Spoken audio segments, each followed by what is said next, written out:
Welcome to the Deep Dive. Today we're taking a shortcut to being, well, truly well-informed about an intriguing upcoming smartphone. We've got a stack of sources here, mostly from my Fusion Mobile, and they detail the rumored Oppo F39 Pro 5G. Our mission really for this deep dive is to unpack all these reported specs, the price estimates, the features. There's a fascinating mix of details that look pretty solid and others that are clearly labeled rumors. So we're here to help you figure out what's what, highlight the important stuff, and maybe, just maybe, solve a few mysteries. Okay, let's unpack this. Yeah, what's really compelling here is just how much information is floating around. Even before anything official drops, we'll be synthesizing these details and, importantly, not just pointing out where they clash, but kind of exploring why they might clash and what that practically means for you, our listener, especially if you're maybe thinking about a new phone soon. Right, let's jump right in then. The big questions first, the ones that always grab our attention. When can we actually expect to see this Oppo F39 Pro 5G? And what kind of dent is it going to make in your wallet? Because right off the bat, our sources kind of throw a curveball with the timeline. Oh, they really do. So the main specifications table, it lists the phone as announced June 2025 and released June 2025. Status, coming soon. Okay. But then a later section totally contradicts this. It says the Oppo F39 Pro 5G was already released in India on June 29, 2024. All right. Now, that's not just a small difference. That's a whole year apart. It immediately makes you ask, right, are we looking at a future global launch versus a past India release? Or is one of these dates just wrong? Honestly, given how early leaks work, both are kind of plausible. Wow, yeah. A full year. That's quite the head scratcher. How do we even start trying to figure that out? Is it common for these early leaks to be so, wildly off? It definitely is a puzzle. Often you see these differences because sources get different bits of info. Maybe an early target date that changed, or maybe that India launch isn't really indicative of the global plan. Sometimes it's just a typo, or a rumor that someone ran with and put in a spec list. For now, it basically tells us take any release date you see with a huge grain of salt. Fascinating. Yeah. Okay, so after wrestling with those release dates, let's talk price. And honestly, this part shows some, well, unexpected consistency, which is nice. After the date chaos, the unofficial upcoming global price is listed as $40,000, and the expected price is also $40,000. Now, there's no currency on that global figure, which is a bit vague, obviously. But then, for the USA market, the source estimates around $550 to $650. And that actually lines up pretty well with the rumored price in India, $22,999 to $24,999. That translates roughly into that same dollar range. Right. And if we sort of zoom out and look at the whole market, that pricing suggests Oppo's aiming squarely for that upper mid-range spot. It's a really competitive area, so getting the price right is, well, crucial. What stands out to me, though, is how these rumored prices, from different places, seem to land in a similar band. It gives us a stronger signal than the release dates did, maybe implying a specific market position, even if the final numbers wiggle a bit. Yeah, that consistency in pricing, even if it's just rumored, gives us something solid to chew on. Okay, so from timeline and price, let's zoom in on the core stuff. What really defines a smartphone? Display, performance, and naturally the cameras. Our sources paint a detailed picture here too, though spoiler alert, sometimes contradictory again. First up, the display. Okay, so one interesting detail is the 6.64-inch AMOLED capacitive touchscreen. That sounds pretty standard. It's listed with two possible resolutions, though, either 1080 by 2388 pixels or 1080 by 2400 pixels. Minor difference, really. But what's more compelling, I think, is the mention of a 2.5D flexible OLED display panel. Now, this tech, with its organic self-lit pixels, promises some real advantages like really deep blacks, vibrant colors, wider viewing angles. Plus, the highlights mention a smooth 120 Hz AMOLED display with a punch hole design. That combo would give you a super fluid, immersive experience, for scrolling, gaming, whatever. Nice. Okay, under the hood then. The phone's expected to run Android 14. That seems straightforward enough. But here's where it gets interesting, especially for the tech enthusiasts listening. The chipset. One section names the MediaTek Dimensity 8200, built on a 4-nanometer process, so powerful. But then another section mentions the MediaTek Dimensity 7050 chipset. That's a pretty significant difference, right? And then, to really throw a wrench in it, the GPU is listed as Adreno 730. You've hit on a really critical discrepancy there. The difference between a Dimensity 8200 and a 7050, it's substantial for performance. The 8200, yeah, that 4-nanometer process means tiny components, better power efficiency, more raw power. It would make this phone almost flagship level, especially for heavy stuff like gaming. The 7050, on the other hand, is a very capable chip, definitely upper mid-range, great for everyday tasks, moderate gaming, but it's a clear step down from the 8200. Given that rumored $550, $650 price, honestly, the 7050 feels maybe more realistic. Perhaps the 8200 was an early idea or just an error in the source. And what about that Adreno 730 GPU? I mean, isn't Adreno usually paired with Qualcomm Snapdragon chips, Yeah. not MediaTek? That feels like a major red flag for the source's accuracy there. Absolutely. That is highly unusual. Adreno GPUs belong to Qualcomm, so seeing an Adreno 730 listed next to a MediaTek chip, that immediately makes me suspect an error in the source material. Or maybe just a copy-paste mistake from a different phone's specs. It's just very unlikely you'd see that kind of fundamental mix-up in the actual chip architecture. It really underscores why you need a critical eye with these early leaks. Makes sense. Okay, moving from what powers the phone to what captures your memories, the cameras, this is where we find some of the most fascinating contradictions. The main spec table lists a triple 50 MP2 MP main camera setup with 4K video at 30 frames per second. Okay. Yeah. But then other sections describe a triple rear camera system with a 64 MP main sensor and an 8 MP ultra-wide sensor. And one even adds a 2 MP macro sensor. So basically it's a triple camera, or maybe a dual, or just one main sensor. It sounds like our source got a few different spec sheets and just kind of mashed them together. Haha. You've nailed the dilemma there. It's like playing tech spec bingo. But honestly, looking at that rumored mid-range price, a 64MP main sensor plus an 8MP ultra-wide, that's a very common, very credible setup these days. Give you good versatility. That 2MP macro is almost a given too, even if, its actual usefulness is debatable. It's often more for the spec sheet than practical photos. For selfies, the main specs show 20 megapixels, single front camera.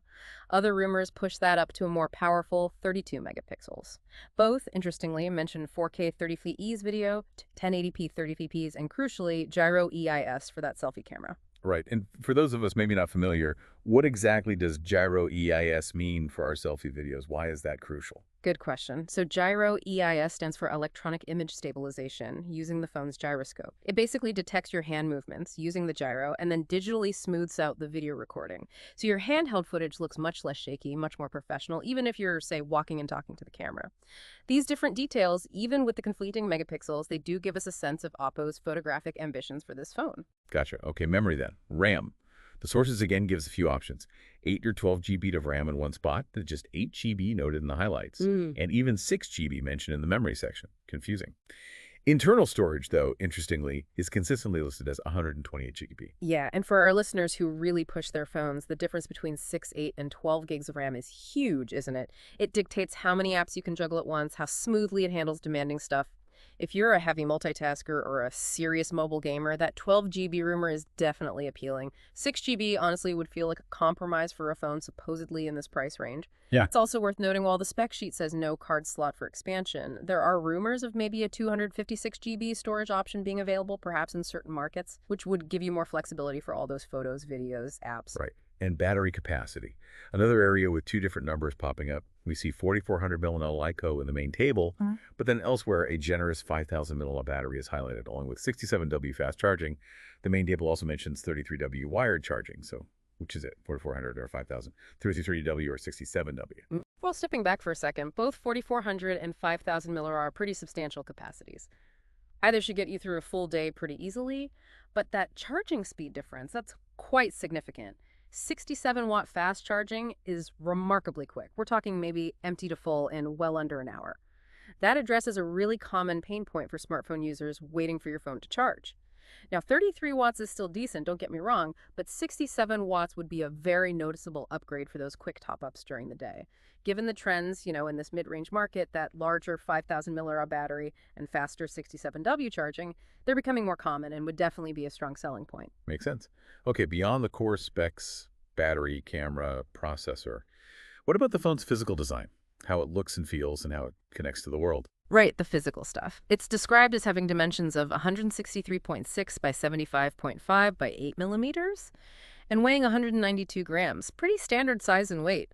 The build sounds quite premium, actually. Plastic front, okay, but a glass back with Gorilla Glass Victus, that's strong stuff, and an aluminum frame. It also supports dual SIM, which is handy if you need 2 numbers or travel a lot. Now, what's fascinating here, durability-wise, is the mention of IP53 dust and splash resistance in one section, while another highlights IP65 water and dust resistance.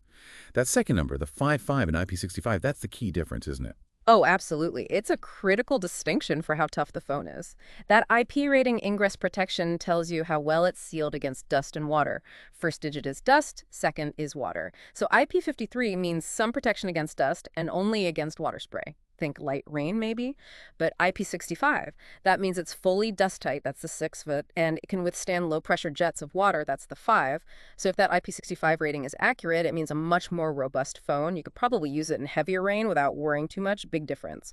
It also apparently comes in lava red and ocean blue colors. Sound quite vibrant. Okay. And connectivity. Living up to its 5G name, the phone offers full support for 5G networks, promises those blazing fast speeds for streaming, downloads, all that. And of course, it also supports the older stuff, 2G, 3G, and 4G LTE. Yeah, the whole connectivity package looks pretty solid. It includes Wi-Fi up to 802.11 AC with dual band support, Wi-Fi Direct, hotspot capability, pretty standard, good stuff. Bluetooth 5.1 is listed with A2DP for good quality audio streaming and LE Low Energy, which is efficient for connecting things like smartwatches. Also has multiple GPS systems, G+, GLONASS, Galileo, BDS, so location tracking should be accurate.